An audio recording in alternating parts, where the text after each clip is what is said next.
Draft is 11 days away. Kids, second team All-American from Houston, offensive lineman Patrick is here. The FBS sack leader from Troy, Javon Solomon, is also here. He, I believe, is a fan of the Chiefs. He had meetings with the Bills. We'll see where he goes in the draft. We've got a big, big show. And, of course, we're going to talk about Brandon Aiyuk. And, of course, we're going to talk about the signing that just happened with another wide receiver in a league that only drives up his price. Let's go.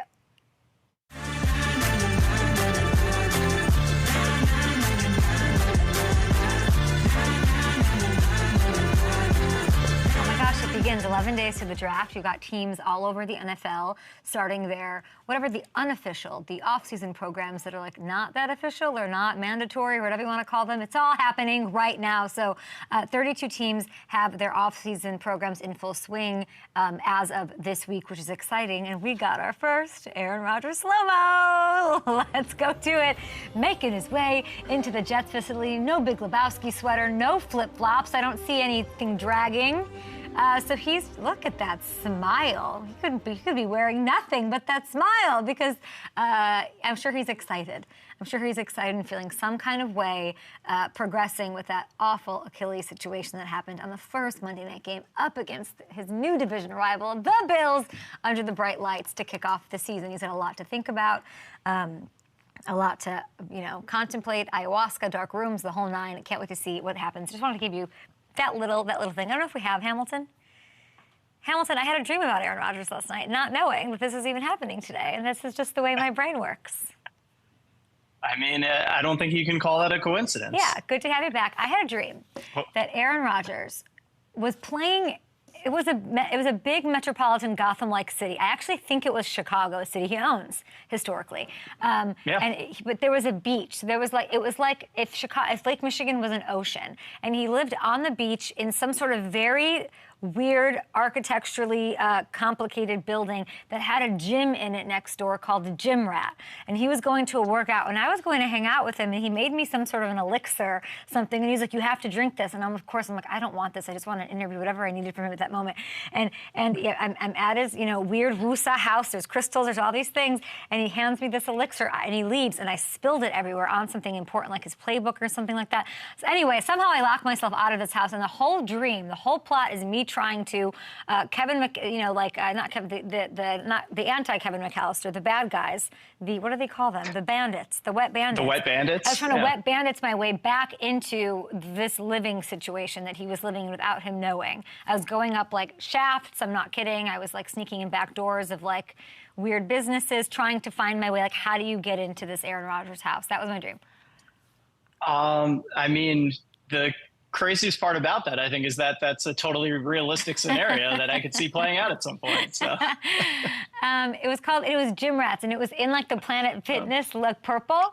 But it was called Gym Rats, and I couldn't think of the name, and I'm like trying to use my maps, and look, this is how you get in. It was very, very weird. He was in the dream for all but 5 seconds, but it was all surrounding him. And there he is, just waltzing into that Jets facility. Everyone very excited about that, of course. Hamilton, I'm excited to see your face. You're back this week.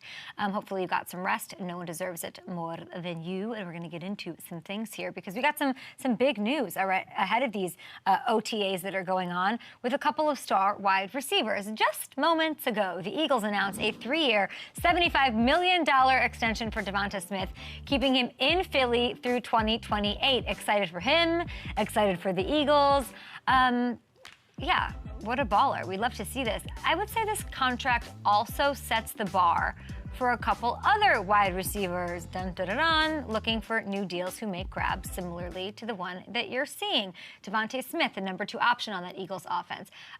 Seeing him get $25 million a year sets a bit of a bar, a precedent for guys like Brandon Aiyuk, for guys like T. Higgins, who was in the news all weekend.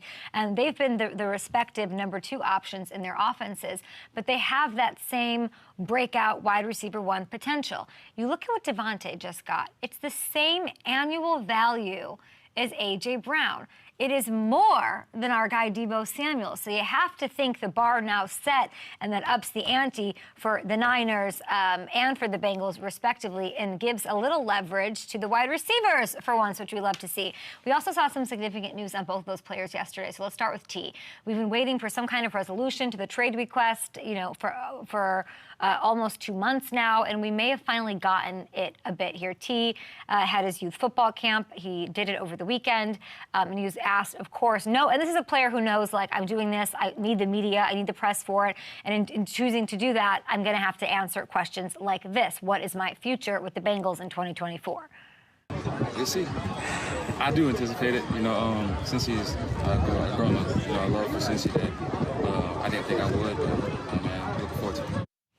Yeah, it's kind of like what we had Dante Whitner say to us last week about our guy Brandon Aiyuk, like requesting a trade. We saw Debo do it, like doing it sort of puts into motion a deal getting done, hopefully, and we'll see that in the Bay, and we'll get to that in a second. But also with T, like, with this saga, I know I tried to stir the pot with a Justin Jefferson trade, which I actually still believe or could happen, or I would like to see that happen, to the dismay and just sadness of Vikings fans everywhere.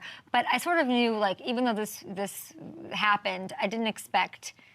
I expect him to play. This is, what I'd like to see. He still has to officially sign the tag, and it's, of course, not a guarantee that he'll be back. But hearing him speak like this has to fire you up or give you some confidence as a Bengals fan. There's no bitterness in the answer. There's no pay me situation. There's no let's drag this thing out. So I hope we see talks continue towards a long-term deal, and I'd love it for both sides. T deserves it. In the short term, having number 5 back in the fold for this year to make Cincy the biggest threat standing to Kansas City in the AFC, especially when you look at the moves they've made to strengthen the defense too. This is important. Getting 5 back this year is that thing. The Bengals are tied for 3rd best odds in the AFC. Interesting, along with the Texans and Bills. All right. I don't want to say it, it's now or never, but they're not even, they're second to a division rival there.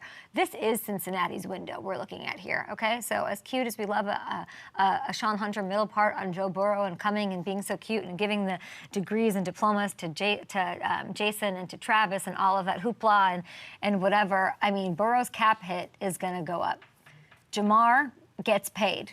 And they're going to have to make a final decision on T. This might be the most complete roster the Bengals are going to get during this window and push for the Lombardi. The only lingering question is, truly, T's got to sign this thing, but Joe Burrow's health. Can he stay? Can he stay upright? That has to be, if you're a Bengals fan, you don't want to hear it. I don't want to hear it, but it is a valid question. His ability to stay healthy is under the microscope. And he did give positive updates this weekend on his rehab. He says he's in a great spot health-wise, and he's going to learn how to take better care of himself when it comes to injury prevention. I'd expect nothing else than him putting it on his own shoulders. Does it make me a little nervous? Yeah.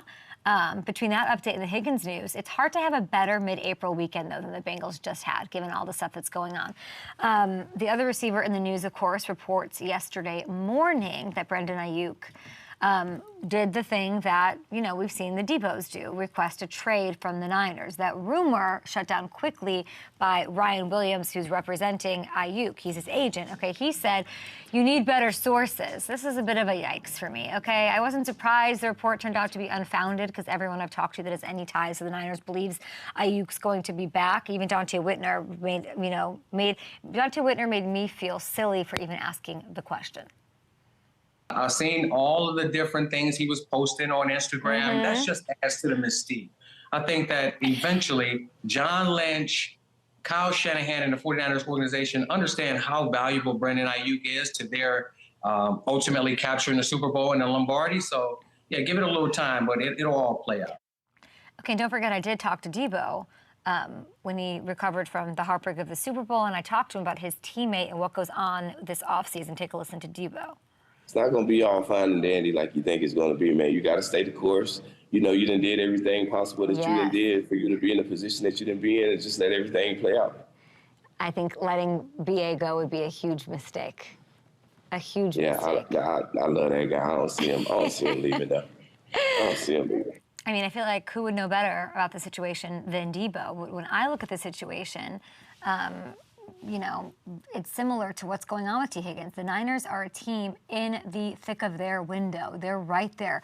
Why would you give up such a key piece to the team? And then Aiyuk's side, I don't know how much leverage is there, right? It's hard to see him passing up on the $14 million that he's owed this year. So I know the fans of 31 other teams don't want to hear this, but I do think we see Aiyuk run it back in the Bay this year, whether an extension gets done or not. I think the same thing happens on both sides, and they're sort of plotting that course. So trade requests usually sort of have it's kind of like a cry for help. It's a thirst trap on Instagram to get your ex-boyfriend back, kind of a vibe to it. Like, let's bring it to the table. Like, don't make me go here. Don't make me press this button. But I do think if you really break it down to what both sides want and what both sides need, they'll hopefully find a way to turn this around.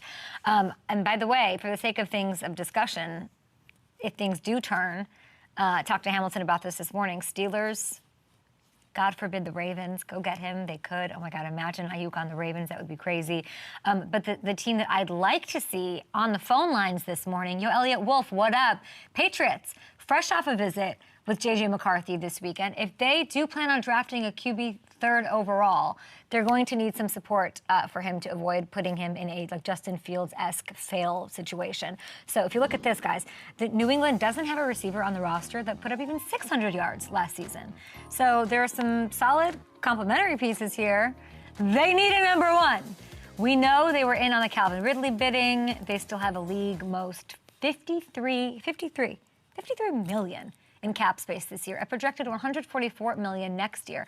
They can afford to break him off, which some of these other rumored teams or cute fits cannot. So if I am Wolf, I am doing everything I can to make this happen. You want to sell tickets, the amazing front office, the amazing people who work behind the scenes at the Patriots year in, year out up there in New England. Aiyuk's a sexy name. That's a good name to put on that, and to support your new quarterback, whoever that might be.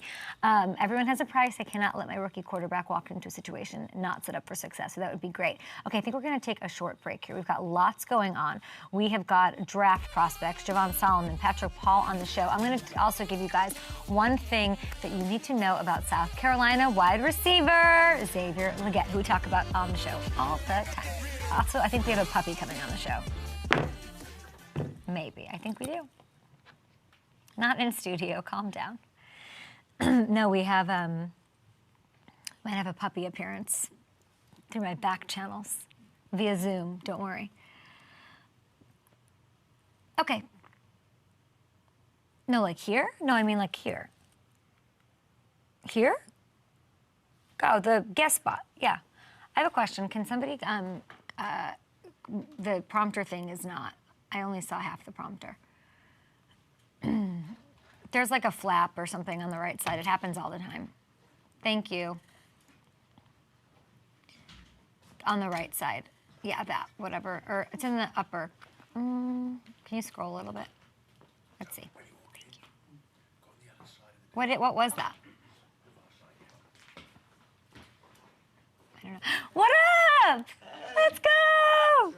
Thanks for doing this. You're so sweet. So you're pumped. I'm pumped. I love this. Is my favorite logo. You've been asking for this for a while. Are you mic'd up? What? Are you mic'd up? Okay, good. You've been asking for this for a while. Okay, I love this. Gotcha. Hamilton, you here? Yeah. Hamilton. You're officially being replaced as the Jags fan of record. Just saying. I mean, just saying. Yeah.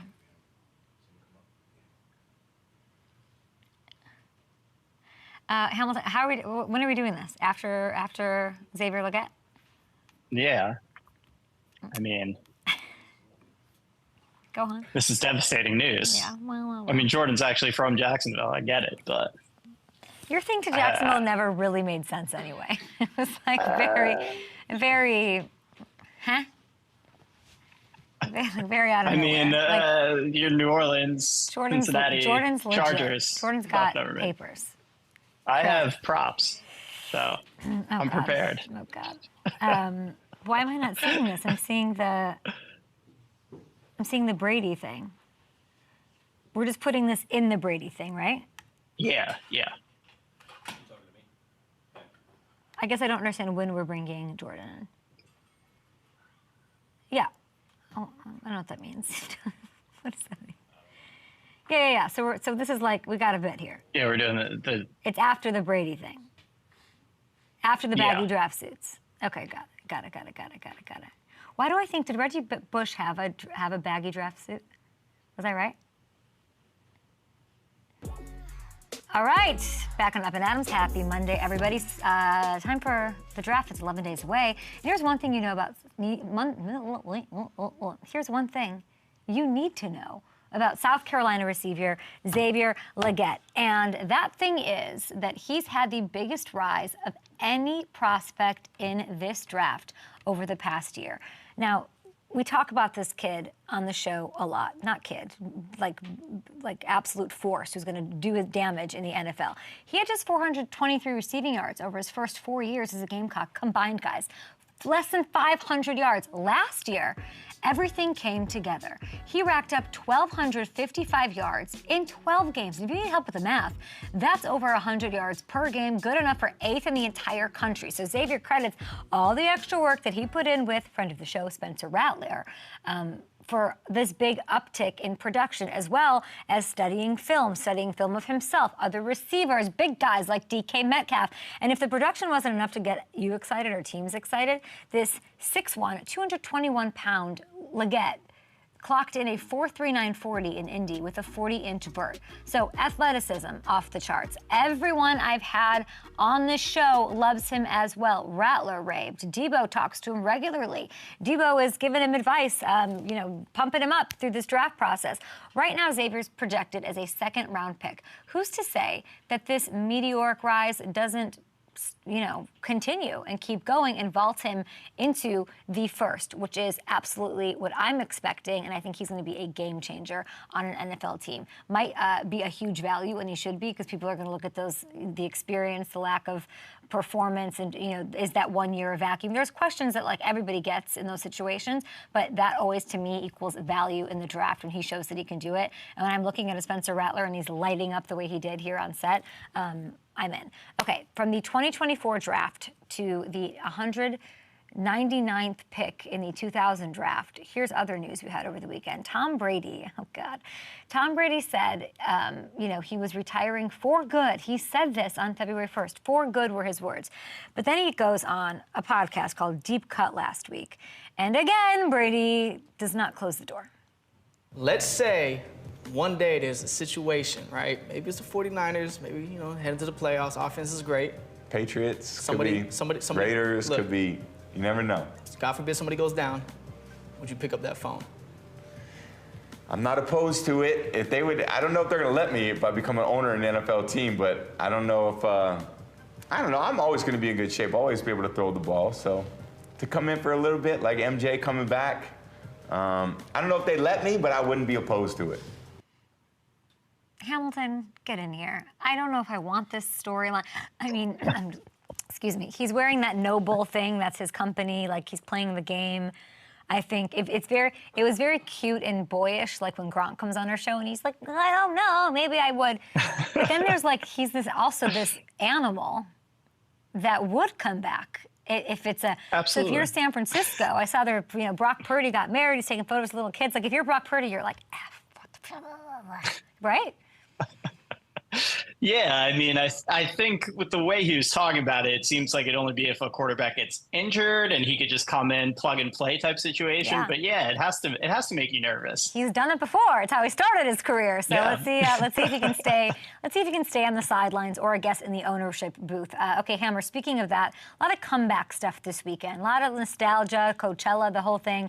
The Brady thing sort of tipped the scale here. So you cooked up some things that could maybe make a comeback. We have new jerseys, by the way, throwback jerseys that are back. So we're going to get into all of this. So we're going to call it retire or it's fire. Go for it. All right. So first up, we got 10 days until the draft.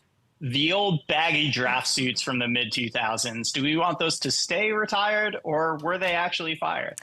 Who am I looking at here? We've Adrian got Peterson.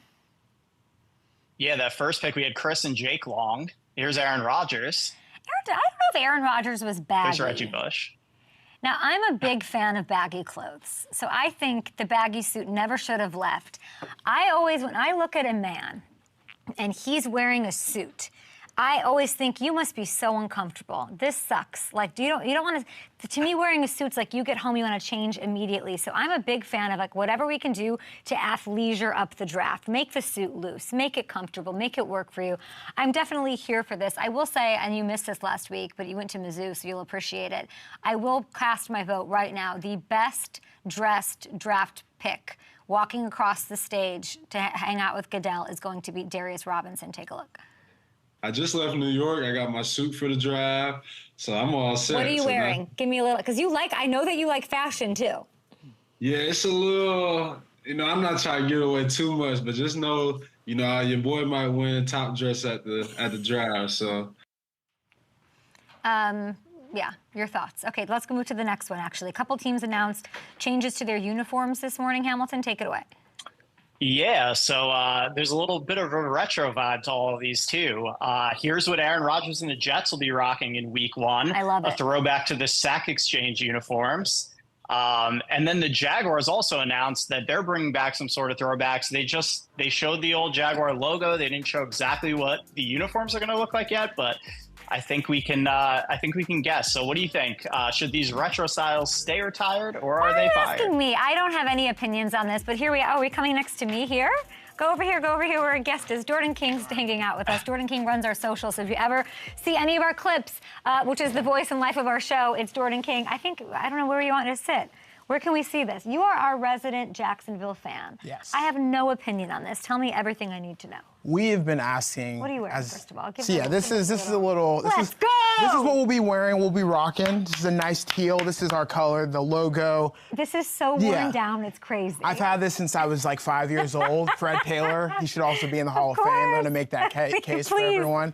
No, Jags fans have been asking for this for a while. Okay. Our French. It's the classic jersey. It is what people, those late 90s teams, we made the AFC Championship game in back-to-back seasons, 96, 97.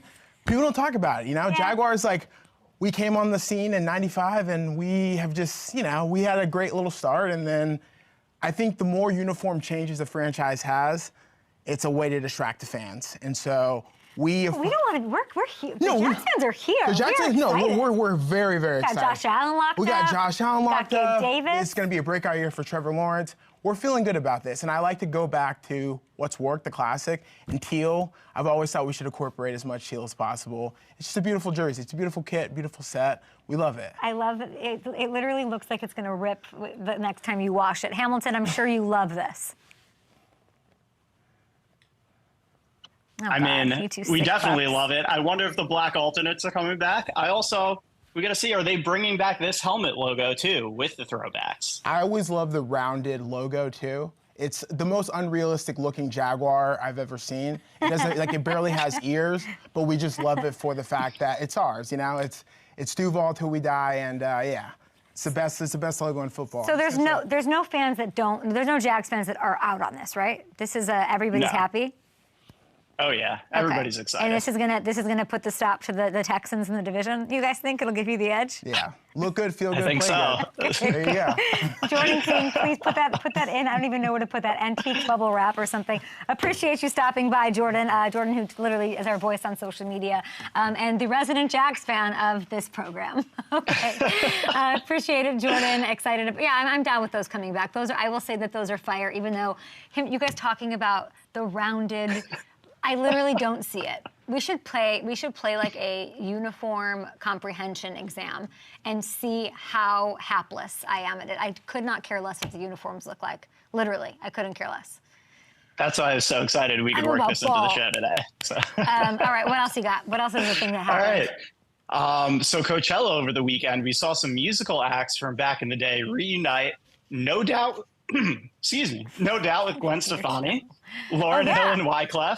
At a mini Fugees reunion, Sublime, Blur, 90s bands reuniting in 2024. Should they stay retired, or was this fire? Blur. I would say I would enjoy seeing Gwen Stefani. I don't know. It's like I watch this stuff and I'm like, what would it take me to go out to the desert?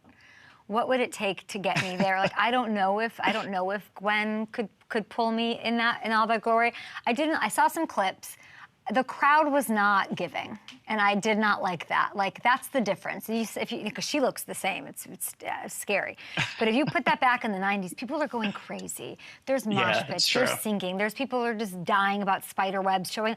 And this was like a crowd that was not giving. So that's the difference. And I think that's just maybe the crowd, at Coachella. I mean, I saw Will Smith was doing Men in Black last night. Like, it is comeback season in that way. But like, do I need it? Do I need it back? No. You know the weirdest one of the weekend? I'll take all of those. Blur, Sublime, I think the son of the lead singer, he was out there singing, which was a beautiful, reminiscent moment. I saw that. I will say the Beavis and Butthead, I'm out. I'm out. Saw that on SNL. Love Ryan Gosling, a perfect alien of a human. But if there's one thing that I could never understand about like people liking or rallying around, it's the entire Beavis and Butthead situation. See, I'm totally in on Beavis and Butthead. When they brought it back like 10 years ago, I was so excited. Used to love, my dad used to get in trouble for letting us watch that when I was a kid. It was great. Their voices, their faces, I'm out. I saw it on SNL. Everyone was like, best skit ever. And I was like, I don't get it. I just don't get it. Okay, one more. All right, last one. How about must-see television on a Friday night, like the old TGIF lineup? Family Matters, Boy Meets World, Full House. Are those staying retired, or should they make a comeback? Didn't they bring back Boy Meets World? They did. They brought it back. Girl Meets World. And they brought back Full House. I feel like this is a weird Fuller question House. because they brought these back and I have not watched them. No, I think some things are there's sacredness that should exist, and I think those are part of a childhood that don't, even rewatching those things I'm not into because I don't think they age particularly well, I'm sure. I think those things only make me feel older. Like when they bring stuff like that back and then you see how some people age, which is a natural part of life, but I don't need it. And, it's like Sex and the City too, that remake, I'm out on it. I'm out on, I didn't watch Fuller House. Nobody loves Boy Meets World more than me, but I'm like, we're in a whole other era. Let it go. Leave it where it needs to be. It's an interesting psychological study today. Okay, goodbye. Up next, we have somebody who's never heard of Step by Step or Full House or any of the goodies. Sister, The Nanny, Blossom. I'm sure none of them, because he's, a young stud ready to go into the NFL. The University of Houston's own second-team All-American Patrick Paul on the show next. Jordan, have you ever heard of The Nanny? Fran Drescher! What a pull by you! It was a TikTok thing I recently saw, but no, she was like a... How the hell did because of like the movie Jack with Robin Williams? She was like How do you know the movie Jack? It was a great movie. That feels like way ahead of your time. I had an older brother though. So what do you feel about, what are your feelings on Beavis and Butthead? Yeah. My thoughts are they are two of the most insufferable characters that I couldn't make it past 3 minutes of it. The giggling was tough for me. Like, it's a hard watch. It's a nightmare fuel kind of because they're very creepy looking and it's all they're creepy very, looking. The square heads and like it was all they looked like. It's like Coneheads. I never watched that movie. Ever heard of that? See, that's something that will give me bad dreams. Like Harry and the Hendersons was another one. It's like I don't. You didn't like Harry? Do you know what Alf is? I do. I didn't like that. It freaked me out too much. Yeah, so you don't like, but did you like The Simpsons ever? Could you watch The Simpsons? It was a little too PG. Like I like with the kind of comedy I like is a little more, South Park kind of stuff. That's too much. The only clean is Family Guy. Family Guy. You liked Family Guy. I love that football-shaped head child. I watch Family Guy to this day. I've never seen it. You've never Sell me on Family Guy. I don't think I like animated anything because it just does not feel real to me. I think it's great pop culture references. It's funny. It's just, it's a good old American family. You say Harry and the Hendersons makes me laugh so much. Did you ever watch Third Rock from the Sun? No. Never did that either. But when you said Step by Step, that brought back a lot of memories. Because Step by Step was one of my least favorite shows. Oh, really? It followed Full House, and it meant Full House was ending. Oh. What were you, 2? No, but did you know what was happening? The reruns of syndication. Oh, the reruns. It was like ABC Family before it became Freeform. That was my go-to. Me and my brother. Yeah. Did you bring? Where do you? Yes, I didn't hear you at all. No copy. Where did you? Okay. They're yelling at me. Okay. Sorry for distracting you. Gronk is back. Gronk is back.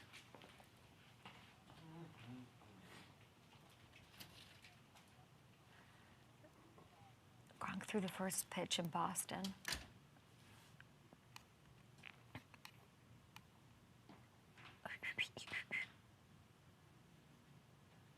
You guys could finish the other two, too, that we had. I don't have any context on this. Let's take a look. Family ties. No, Kay is not a TV junkie. Kay couldn't watch anything. I wasn't allowed to watch anything. Well, welcome back to the Up and Adam Show. We've got Patrick Paul joining our show, but I have to see this again. I have not seen this. Gronk apparently hanging out in Boston. Gronk has reemerged from his, he's like, nobody talk about the kick of destiny. I better nail this so everybody talks about, oh. What, did he do that on purpose? What is that? Hold on, run that back. 4-time Super Bowl champion, 3 up there in New England. I'm sure he's taken batting practice many a times with Poppy up there. All right. I'm confused. Is this a joke? Why? Hamilton, what do I need to know here? Yeah, I mean, I think that was definitely an intentional Gronk spike. I feel like that's the thing now at these Red Sox first pitches. Steve Aoki mailed one into the stands on his, Gronk spiking it. Yeah, I mean, you got to give the fans what they want. I'm sure they want to see another Gronk spike. Okay, I guess I feel like is Gronk in a way where we got to build Gronk's confidence, you know? Yeah, that's true. Post kick of destiny, like I thought he was gonna drill that thing and say, "I'm the man. I still got this." Followed by, I might be back in the NFL at some point with Tom Brady because we are vampires who sleep in hyperbaric chambers. Yeah, I'm surprised he went with the 87 on the back and you know, wasn't wearing his other number. That's his number. Move on. All right, we're gonna say goodbye to you, my friend, who is not our Jags resident fan here, and instead we're gonna bring in an amazing young prospect. Let's take a look.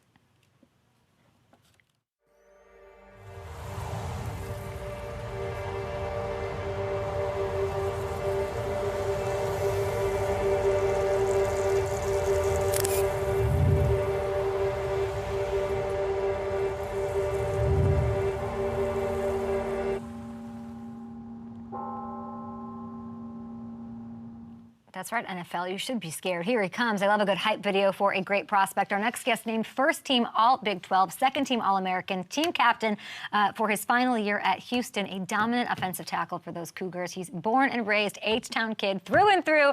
Patrick Paul, happy we fixed your camera. How are you?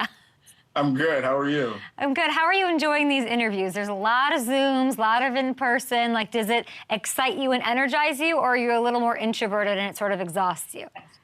It excites me, definitely. I enjoy doing this, and it's part of the process, so it's been amazing. Can you believe there's like 10 days left until the draft? I know. It's coming up quick. I know. It's about to be here. What are you most looking forward to? You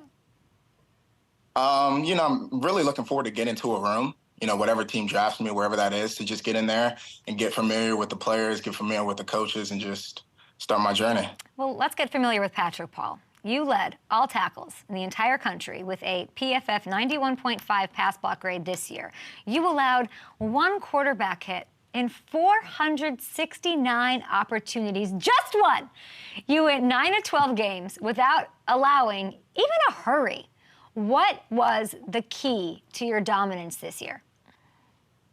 I'd say just great coaching. I know I was in a great room this year with a whole bunch of offensive linemen that, you know, we just all had the same goal to get after it. So I just say having that consistent mindset, we're just going to go out there and no one's going to touch my quarterback. So constantly having that mindset and just consistently going out there and putting my best foot forward. Yeah, and talking to you even just for a couple of minutes and, you know, getting our research in order for you to introduce you to people in the NFL here on this platform, you seem very zen, peaceful, woosah kind of guy. And then I see this quote from you, okay?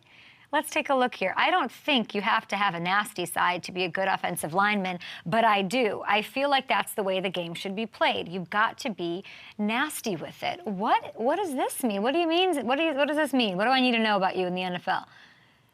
I'm a tenacious player, you know, off the field, you know, I'm going to be nice, calm, zen, a nice guy. But, I mean, when you're out there on those lines, you got to turn it on. You got to be nasty with it. And that was the way I was taught to play football, especially offensive line. So you just have to be nasty with it. And when I go out there, I'm tenacious, and that's how I have fun with it. What does it do to you when you hear some people or entities or whatever refer to you as a project? What does that do to you? It motivates me. You know, I don't really try to hear all the outside noise because I know what my mindset's going to be whenever I get to a team. So, it's not the best thing to hear, but being a young rookie, it is a project. Everyone's going to be a project. So wherever I go, I'm just going to put my best foot forward, and I'm going to work. I'm going to put my head down. I'm going to work. And what is the potential? What is the potential for you that you feel like maybe hasn't been tapped into yet? I think just finding that maturity of the game. I feel like the position of offensive line, it's an art. So with that, every year you just perfect your art. You know, you see guys like Trent Williams, he's perfected his art. So it takes time. So with that, I think just working each year to become better and fine-tuning those little details in your game, yeah, that's what it's going to be. So who's your Picasso? Who's your Basquiat? Who's doing it the right way in the art of the offensive line? I throw shouts outs to, Lane Johnson's of the game, Trent Williams of the games, Tyron Smith's of the games. Those People are that bad have been doing boys, though. That's Trent's an angry, bad, tenacious boy. Woo! I'm telling you, they've been doing it at such a high level for such a long time. So they've truly perfected their craft. So you're talking about motivation, and I'm glad that motivates you. It should. And one of the other motivators, sort of to you personally, is your older brother, Chris, who's got a nice spot on the Commanders' O-line, okay? 2 years older than you, just 2 years. How has watching him sort of helped you get to your next levels? Definitely. It's been motivating. He's been there every step of the way with me, and just seeing him in that position, it's motivating. I'm proud of him, and it's been great to see his journey through this, but it's also given me a firsthand look of what it's going to take and what the whole process is like. So it's been a blessing. Any pointers he's given you on this whole process? Well, the biggest part is just to be yourself. Have fun with it. Enjoy the little things and enjoy the tough things that you have to go through during this process. It's all gonna come to fruition when you end up on a great team. You have the same representation. We love Rock Nation. Congrats on working with them. Great group there. And you have said that it would be a blessing if you got the opportunity to play with your brother in Washington. And even the Commanders' official Twitter account tweeted this mock draft, hey, you're on it. How would you feel about a reunion on the horizon? It would be a blessing. It would be a full circle moment right there. And, we'll see what draft night holds, but it's definitely possible. We can't forget your allegiance to Houston now. We got to talk about this as we're getting to know you. Born and raised, committed to Houston to stay close to home. You've called Houston your sanctuary. The Texans can't not love what they're doing right now from last year to this offseason. I know you had a meeting with them. How did that meeting go? And when I asked that, how did it stick out from other conversations and meetings you've had? It was a good meeting with the Texans. It was very familiar. I'm from Houston, originally born and raised, so I cheer on the Texans team. So it was very good to go out there and talk to them, and, we'll see. We'll see as far as the Texans. What is that smile? What do you mean? What makes you smile about it? That's just my team. So, you never know how draft night's going to be, but we'll see. So how does that feel when you are going in and meeting with the team that you grew up cheering for? Like, what is that? I'll never know what that's like. You got to help me out, Patrick. What is that like? It's a surreal moment. So growing up, I cheered for the Cowboys and the Texans. So meeting with both of them was good. It's like a childhood dream just come true. A little more nervous or a little more like? I'd say it wasn't really nervous. It's kind of like a full circle moment. In that moment, I was just excited. I was just happy, smiling cheek to cheek, just because I was like, hey, I'm in here with my team. Yeah, that's a nice politically correct answer. And I find that interesting because if you weren't headed to the NFL, I hear, is this true that you would want to be a politician, following your grandfather's steps? Yes, that's what I want to do later down the line. And after my football career is over, I want to get into that. But tell me about your grandfather. What is the connection to politics? So he was one of the, if not the first president of Nigeria. So with that, he just paved the way for the nation, and he worked his way up, working in England with the Queen, and then just kept going. And then he took over the Nigerian army, which made him head of staff and the president. So. Oh my goodness! And now so politics sort of and leadership run in your veins. It sounds like. It's in the blood, for sure. It's in the blood. Well, then let's get on a bit of a soapbox here. You're on camera. You're doing a great job here. Why don't you get on your political soapbox and tell the NFL GMs what they're getting when they draft Patrick Paul? To all the NFL GMs, whoever may be watching, if you draft me, you're going to get a player who's going to be the same person every day. You're going to get a person who comes in every day and he's ready to work, someone who's going to be a great teammate, a great leader, and someone who's just going to be a dependable franchise tackle for you. So. Woo! Can't wait to see where you go in the NFL. Hopefully, I mean, my fingers crossed for Texans, Cowboys, but at some point, I have no doubt that you'll eventually be on one of those teams at some point in your long, prolific NFL career. By the way, my producer wanted to make sure I asked you this. Please tell me that's you on the field during this very unfortunate. Do you know this moment, this memorable throw-up moment this season? What is this? This is our right tackle, Ruben. Yeah, so. We're about to snap the ball, and I just glance over, and I mean, there's just puke everywhere. I didn't see it in the moment, but when I glanced over, I was like, how did this end up here? I didn't know it was him until we got to the sideline, so that was definitely funny. That was a funny moment right there. What kind of teammate are you, Patrick? I'm a great teammate, I'd say. I'm a good leader, someone that anyone could come up to and talk to, no matter what position you are. You can come and chop it up with me, and yeah. If you're at a party and that happens with Ruben, are you helping cleaning it up? Are you driving him home? What are you made of? I don't think I'd clean it up, but I'd definitely take him home. I'm definitely making sure he gets back home and gets to sleep. You'd help him out. Yeah. Patrick Paul coming to an NFL team near you. Good luck at the draft. Enjoy it. It's almost here, 10 days away, and we're rooting for you. Thank you so much. I appreciate you having me on. We appreciate you. NFL brothers are so hot right now. Taking over the world. So y'all, I would love to see it, and I can't wait to see it at the next level. Amazing. Okay, we will be back after this break. Coming up from one prospect to another. Javon Solomon, have you ever helped clean up a teammate's puke? Those are the kind of questions we're going to ask you here on the show. Look at that smile, Solomon. Let's get to it. Here you're a Chiefs fan. Mm-hmm. Yeah.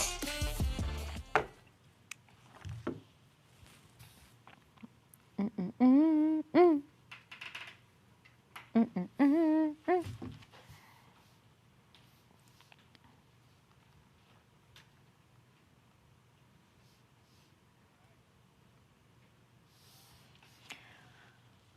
Okay, great. Great. Hamilton, what were the other things on the comeback thing? Oh, let's pull that up. And hit me with follows, I think, for this. I think I've gotcha. I've done my research. I've got good stuff. All right. So the next one, Joe Burrow said on the New Heights podcast that he's pro taunting, something that obviously the NFL has been cracking down on over the past few seasons. Mm-hmm. So taunting, should that stay retired? Do you want to see taunting make a comeback? I love a taunt. Don't we know from watching? Like, everyone's so obsessed with wrestling, with all this. Like, the more taunting, the better. What do we love? All I look at when I'm approaching a game that I want to talk about any given Sunday, it's like, who has beef here? We don't have enough Marshawn Lattimore versus Mike Evans. Somebody that can get under a Mike Evans, a Captain America, his skin, makes me happy. Like, Jalen Ramsey's been quiet. Like, we need agitators in this league. It's just funny because, like, Joe says he likes that, but he's not a giver. He's not going to give taunting. It's true. So he's so quiet that it's like, why? If you want it, you got it. Maybe, I don't know, don't complain about it, Joe, unless you're willing to dish it out. Maybe you need to, I don't know, maybe you need to get involved when you guys start playing the Chiefs. I think Legarius Sneed wants some of your smoke. Why don't you gas him up out there? That's what I'd like to see. Anyway. Oh, boy. What's the next one? All right, next one. Puka shell necklaces. Stay retired or are they fired? Are they retired already? Are they? I feel like this is like... You don't see them too much. I don't know. Abercrombie is back. Does that mean Hollister's back? Because that's where those things sort of live. It was a special kind of... That's not a puka shell necklace. Get that off. That is not a puka shell necklace. No, it is not. No, it's not. Have I been wrong my entire life on what a puka shell necklace is? I pictured something a little different too. It's the hemp... Yeah. No, it's like a shell necklace. It's actual Yeah, that's shells. the one I was, yeah. But is that not a puka shell? I don't know. But we love Puka Nakua, and he's back. We can bring him back for him. Yeah. I liked a lot of guys with puka shell necklaces. Not surprising. They say Not surprised at all. That's fair. Our next guest, coming off an incredible senior season at Troy University. Let me just tell everybody, this was an absolute menace in opponents' backfields. 18 tackles for loss, led not the nation, the whole country with 16 sacks. Javon Solomon, welcome to the show. How are you? I am doing wonderful, and it's so good to be here and meet you right now. Yeah, you're so smiley. What about these 16 quarterbacks? They're not smiling right now. You just crushed people all year. Hey, that's what it's about. You know, the momentum of the game gets you going, and the smile tends to go away when I put the helmet on. So it's all good. Most sacks in the FBS last season. Feels like it should be pretty simple for NFL teams. If you want to draft a sack master, you've got this guy who went from 4.5 in 2022 to 16 last year. You doubled your tackles for loss too. What led to this jump? Yeah, so to make a long story short, I actually had surgery right before the season started of this season. And it was big, you know. I think God humbled me in a way because back in 2021, before 2022, I had 11. So I'm coming off a good hot run, and I'm thinking everything's going to be all peachy and creamy. And, you know, I go to the 4.5, and then I get surgery. So I think God humbled me in a big way to maybe kind of understand where to put my faith in, football. And I learned that lesson. So there was nothing I wasn't willing to do to get back into the game. I was working out twice a day, on the field twice a day. In the film room twice a day, doing anything I could to back my peak form. And, you know, those 16 sacks are just the fruits of my labor when I was in ground zero, sitting in my bed, couldn't move at all, you know, so. It sounds like it was a blessing in disguise. To go from 4 to 16 is insane. You're dealing with an injury, I think mostly mental, that affects the physical of it. What do you want to say to that graduate assistant that cut up a rip of all of your pass rushing snaps from 2022, the 4-sack year, that you apparently watched and watched all season? That's funny. That's his name is Hunter Reese. Okay.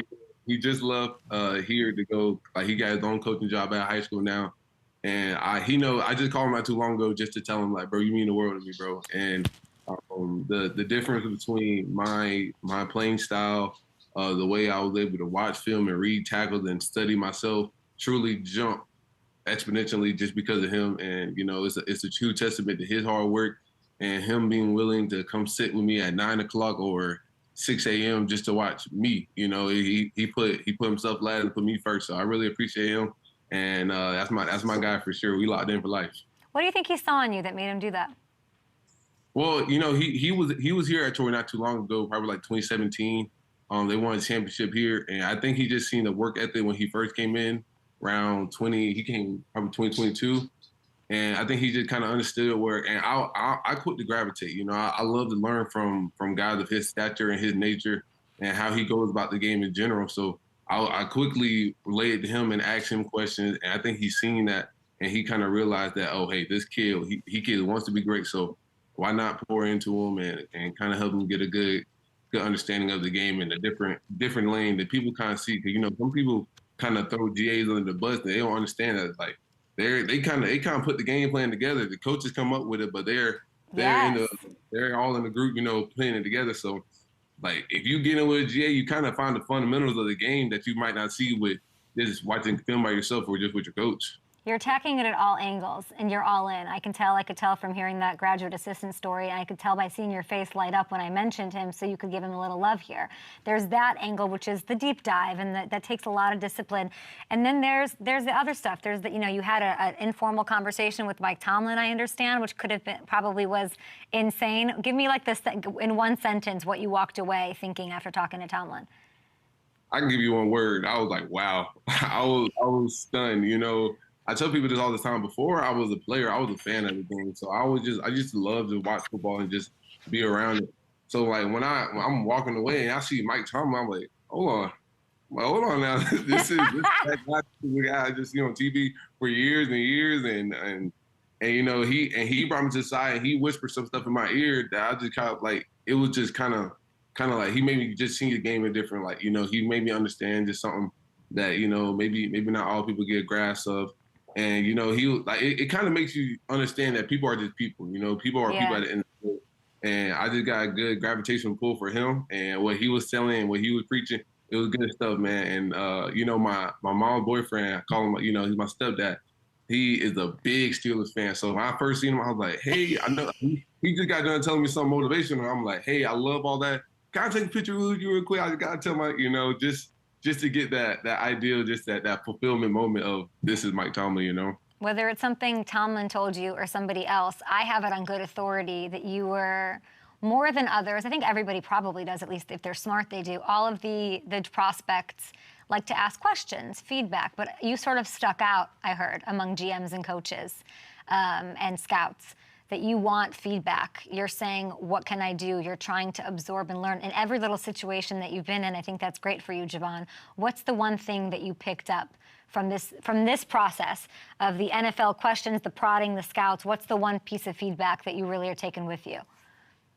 Yeah, I would think it would just be initially coming into the game. You know, they said a lot of people will say over and over again that this is truly different. Like, this is not going to be anything else you go throughout your life. This is going to be something substantially a lot more. It's going to ask more of you. It's going to take more of you. And to be prepared, you know, there's people that come in there, you know, think they got it all, and they come in there headstrong, and then they just get sent back the other way because it's not what they intended. You know, so I think being prepared, gravitating towards the right veterans, you know, make sure you just do your duties in your first year in the league to be able to get a good understanding of what you're doing when you're coming in. Because they're truly going to ask a lot of you, and you have to be willing to be able to do everything. Now, Troy has produced a couple of great pass rushers. Can't not talk about them. O.C. Miura, Hall of Famer DeMarcus Ware, who was at a home game of yours, by the way, to have his number retired this past season. I know that you've met him. What are the conversations like from these two Troy greats, especially DeMarcus, who we just saw? Yeah, no, it's absolutely crazy. And, like, so I actually got a chance. I think I met him 3 times here my time at Troy. You know, he's a busy guy. But when he makes time to come here, it's truly like jaw-dropping. Like, everybody in Troy wants to come see DeMarcus. So, like, when he came and he sat in front of the team meeting room, and, you know, afterwards, everybody just trying to get that quick combo, quick conversation. I'm like, hey, what kind of move work? I'm like, what do you think is better? It was like, he took his jacket off, unbuttoned his shirt, had his white tee on, and he's in there showing us. He was like, he's in there showing me another pass rusher how. Of course. Like, me and my guy Richard, he's just showing us. He's literally demonstrating after he just got done speaking, and they're telling him, like, DeMarcus, we gotta go. And he was like, hold on, I got you. And he's like just willing just to actually pour into somebody that he just met 5 seconds ago. So, like, it just shows you how the bond here at Troy is. You know, he's a superstar, and he's willing just to come back and humble himself in front of a couple of guys that he just met. All that just because we all wore the same jersey, you know. So that was wholesome. And he came back for a game, and, you know, he's supposed to just be sitting on the sideline chilling, but he coaching. We coming over there. He's the best. You know, yeah, he's a one of a kind guy. And like you said, we got OC, we got Steve McClendon, we got Mario Addison, we got a lot of people that just Javon Solomon, who's going to pay that forward in about 10 years to some other kid coming up in Troy. Okay. You have your hands are massive. It's crazy. Long arms. The height comes into question. It comes in slightly shorter than what people want to say the prototype is. Finish the sentence. What you might lack in height, you make up for in what? Intensity. I think the way I play the game is kind of like, I play with great instincts. I play with you know, a different type of physicality. I play with a lot of finesse. You know, I think there's a lot more to the game than, you know, just being 6'9", you know, but I think there's been great pass rushers come through here that just been nothing but dominant in the league for a long time. You know, regardless of their height, it's all about what you do in the offseason, pointing into your crowd, pointing to what you can do to excel when you're actually in the moment. So you're right. You know, the height thing is coming into question, but when it comes to being a football player, when you have to strap the helmet on, you know, I think that's where everything becomes black and white. Let's go. I love it. Now, is that Boomy walking around making all that noise in the background? It is. Can I meet Boomy? Absolutely. Come here. Are you so weirded out that I know these weird things about you? That's all like, okay. Okay, let's meet Boomy. Tell me about Boomy and the plan for the draft with you and Boomy. Look, what up? Oh my God. Yeah, this is my boy. I got him actually COVID year. I got him when he was 4 weeks old. He was a little, you know, you're supposed to get a puppy when they're around 6. And come here, Dada. And he's going to get his toy right now. He came and it was actually kind of wholesome for me because I just love to go to college. And you know, I ain't gonna lie, I'm a big mama boy. I love my mama. And so being away from family was kind of hard. And then so I was able to get my boy, and it made everything worthwhile. It truly is. You know, anytime Scout asks me what I do on my free time, it's always with this guy right here. This is the guy I'm always with. And it's so wholesome. I love it. You know, this is my boy. That's your boy, Boomy. Okay, we have 1 minute left. We're going to do a rapid fire. What are you tackling next? You had 33 sacks in college. You were the nation sack leader last year. I'm going to ask you what you're tackling next. Like, what are you going to tackle next? What's the first text you send after you get drafted? I'm saying thank God. I ain't gonna lie. I'm posting on Instagram. I'm saying all glory to God. I'm so thankful for this opportunity. Let's get it rolling because there's nothing that's going to be able to stop me from pursuing my you know. The first thing you'll eat to celebrate? We're going to Longhorn. We're probably going to get a big old steak. Everybody's on me. I got you. It's on you already. Okay. First thing you will Google about the city of the team that drafts you. What's the most important thing about the city, wherever you go? Do they have a trampoline park? I love to go to trampoline park. Such a good answer. No, Javon, that's the best answer I've ever heard in my entire life. How much time do we have? 1 minute. Okay, we're going to keep going. That's a great, nothing's going to top that answer. Okay, we don't know your team. We don't know your schedule. But if you could choose, who is the first NFL quarterback you'd like to get your hands on? I'm going to be honest. Oh, my God. Don't put me on the spot like that. I'm going to be honest. I don't know. Any 32. Whoever has the jersey on. That's what I want. That's not honest. Who do you want to get? What would put you on the map in the biggest way? You know it's Patrick. Come on. You know, I'm going to be honest. I'm a huge Chiefs fan. I've been a Chiefs fan. I know. And I love Patrick Mahomes. I don't know. I can't do it too much. A first vacation destination you'll go to once you get that check. I'm half Jamaican, so I definitely have to make my pit stop around there. Okay, love that. I can't. Javon Solomon, I'm a big fan. I got nothing else to say. You, Boomy, the whole nine. Go Chiefs. Go wherever. Congratulations on all the success and enjoy it, which you are. Thank you so much. Thank you for having me on. God is good. All the time.